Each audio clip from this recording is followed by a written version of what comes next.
Shalom jemaat Tuhan, bagaimana kabarnya?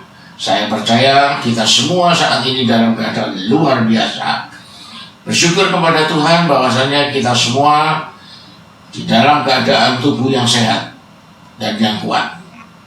Dan saya terus berdoa buat saudara-saudara semua, kiranya di hari-hari yang akan datang kita senantiasa diberi Tuhan kekuatan dan kesehatan.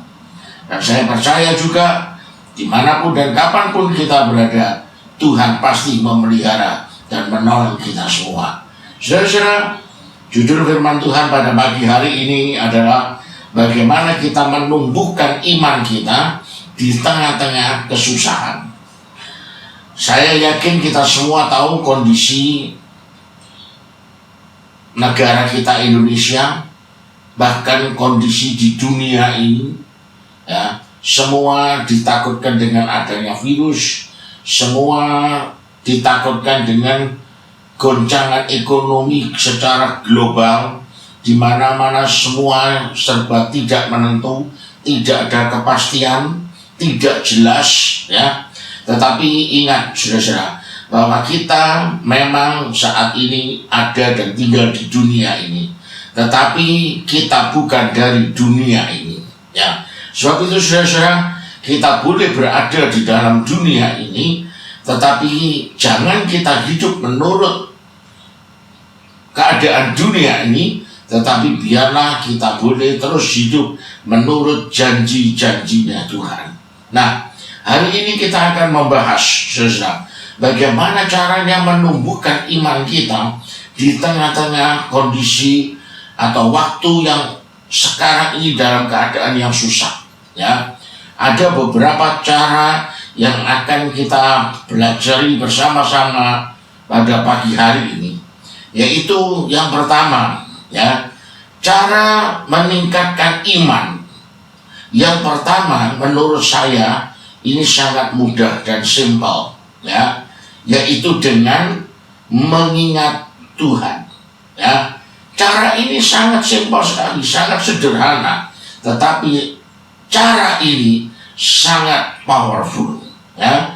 Saudara-saudara, di dalam Mazmur 46 ayat yang ke-10 dikatakan, diamlah dan ketahuilah bahwa akulah Allah, aku ditinggikan di antara bangsa-bangsa, ditinggikan di bumi.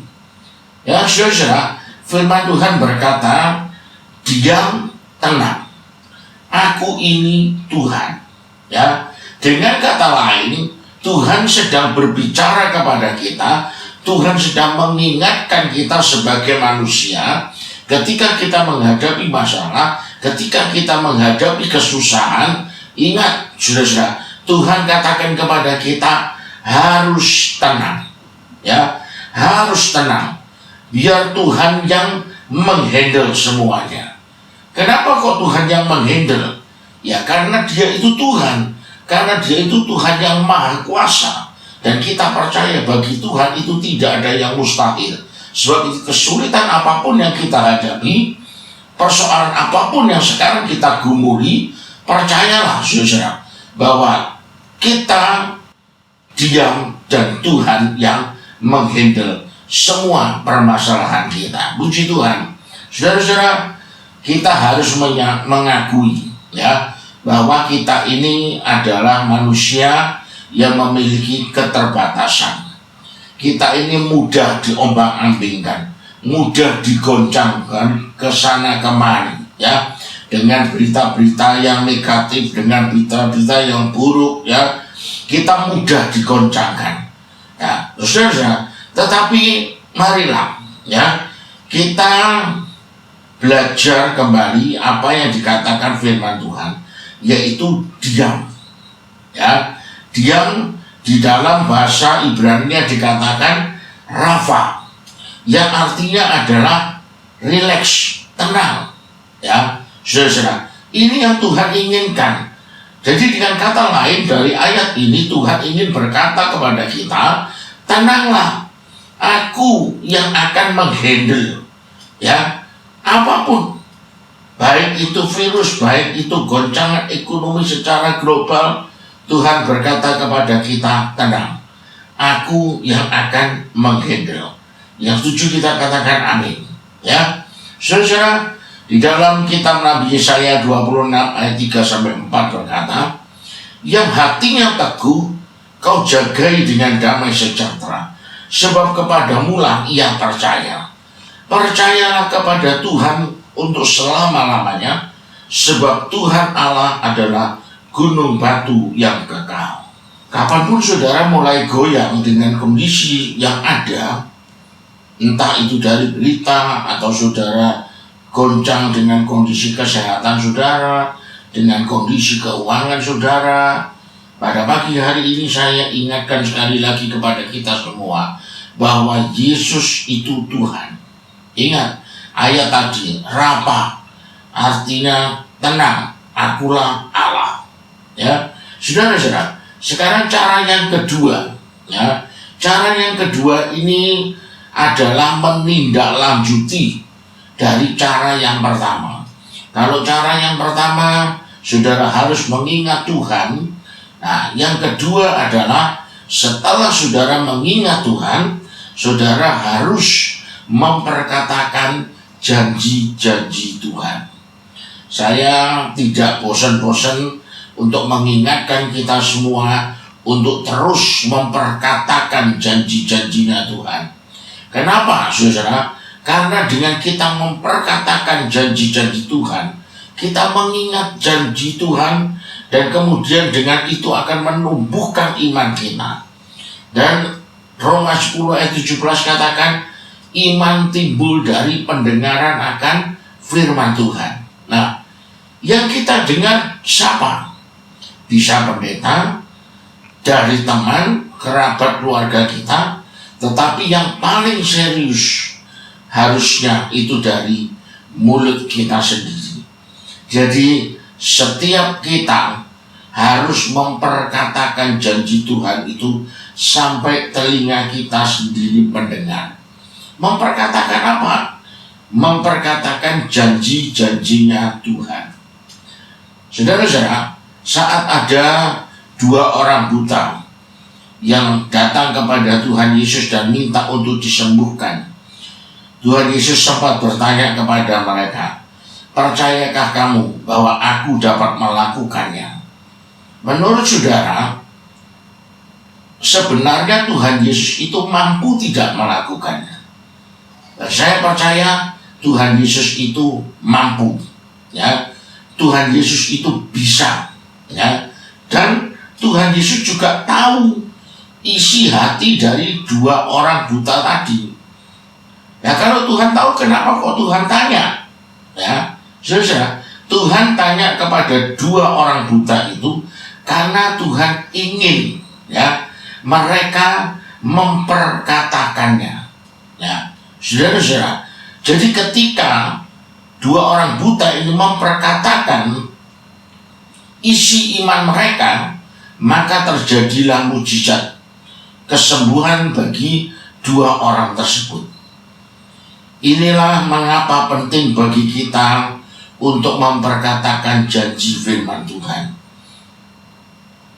Karena itu bisa menumbuhkan iman kita, meskipun dalam waktu-waktu yang susah. Di dalam 2 Korintus 5 ayat 7, sebab hidup kita ini adalah hidup karena percaya, bukan karena melihat. Apa yang kita lihat sekarang?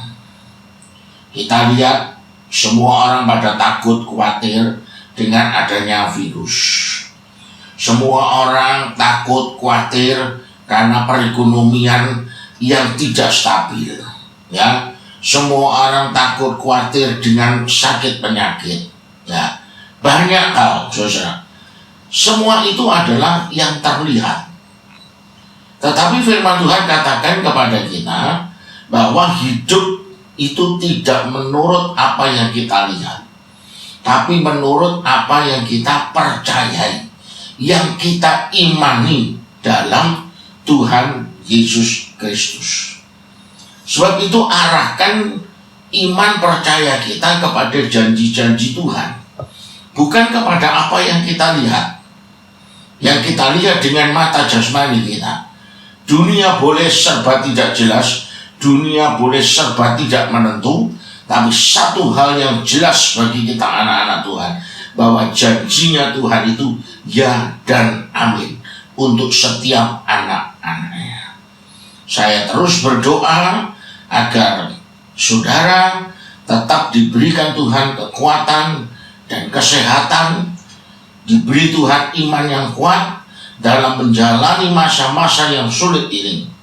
Iman kita sepenuhnya harus tertuju kepada Tuhan Yesus Kristus. Amin. Saudara-saudara, Mazmur 91 mengatakan, orang yang duduk dalam lindungan yang maha tinggi dan bermalam dalam naungan yang maha kuasa akan berkata kepada Tuhan, tempat perlindunganku dan kubu pertahananku, Allahku yang kupercayai.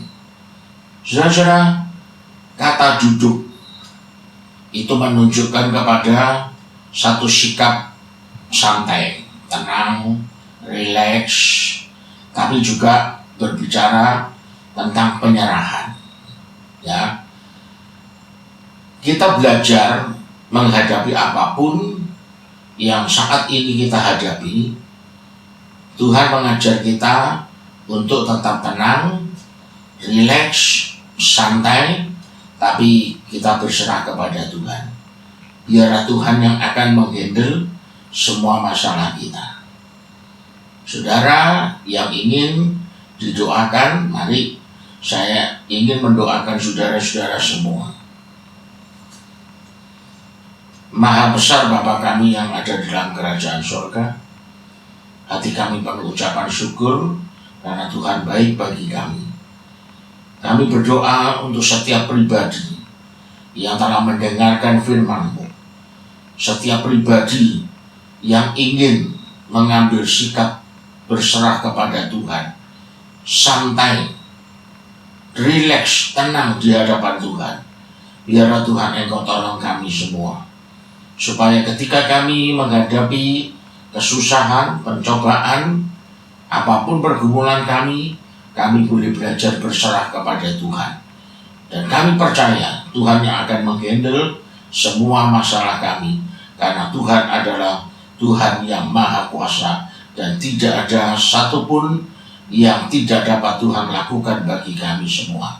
Terima kasih ya Bapak, berkati semua yang sudah mendengarkan firman ini, berkati kehidupan mereka, berkati rumah tangga mereka, berkati pekerjaan mereka masing-masing ya Bapak. Tuhan jaga, Tuhan pelihara, lindungi mereka dimanapun mereka berada, supaya mereka boleh tetap bersyukur kepada Tuhan dan mereka boleh terus menikmati kasih Tuhan, kebaikan Tuhan, dan berkat Tuhan dalam hidup mereka sampai selama-lamanya. Terima kasih ya Bapak. Di dalam nama Tuhan Yesus kami berdoa. Amin. Tetap semangat, jaga kesehatan. Tuhan memberkati kita semua. Amin.